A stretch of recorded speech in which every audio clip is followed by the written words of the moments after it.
5 years into our marriage, Brain could have ripped out his heart and handed it to me, but there was one taboo he would never allow. I could not wear my favorite white dress in front of him. At first, I did not believe in that superstition and wore one twice. The first time, he made me strip naked and kneel in the courtyard as punishment. The second time, he tore my white dress to shreds with his own hands and had someone throw me into the water. After I was rescued, I ran a high fever, and when I woke up, I furiously demanded a divorce. Brain held me with guilt written all over his face and apologized in a trembling voice. I'm sorry, I thought of my sister who passed away. Arya, promise me you won't wear white dresses again, okay? Only then did I learn that Brain's younger sister had been wearing a white dress when she was pinned down in an alley, violated and tortured to death. From then on, the color white became a taboo in his eyes. I never dared wear white again, afraid that Brain would be triggered by the sight. But then, on our wedding anniversary, I went to attend dinner and was hit by a girl's car until I passed out. In my hazy consciousness, I saw Brain run over in panic, but he did not even look at me. He hugged the frightened girl and comforted her again and again. That girl made a scene about jumping off the rooftop, her skirts weighing like a pure white dove. In the end, Brain kissed her until her legs went weak, then lifted her by the waist and carried her into the hotel. At that moment, I knew we were completely over. Fortunately, the car accident was not serious. My head had only slammed hard against the car door, leaving me with a mild concussion. When I woke up, I was already in the hospital. 5 minutes. I want all the information on that girl. I handed the bodyguard the photo I had taken with my phone before fainting. He pushed up his sunglasses, nodded, and turned to leave. Very soon, the information was sent to my phone. That girl was named Jessica. What she loved wearing most was a white dress. And the bodyguard had also contacted a private detective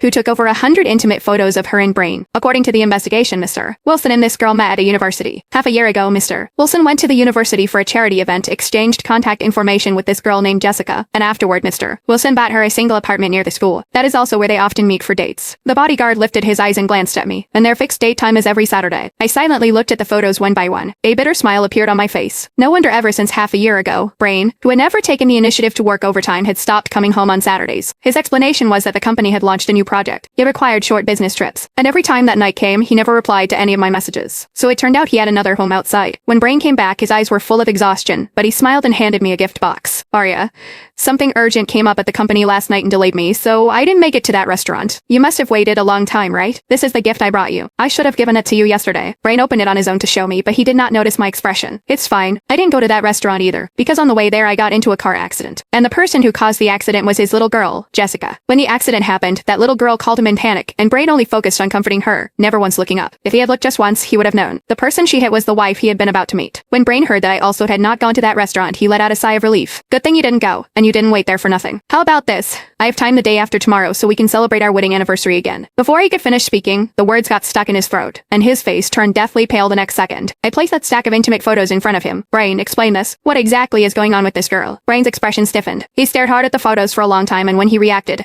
his gaze grew somewhat panicked. Amy, you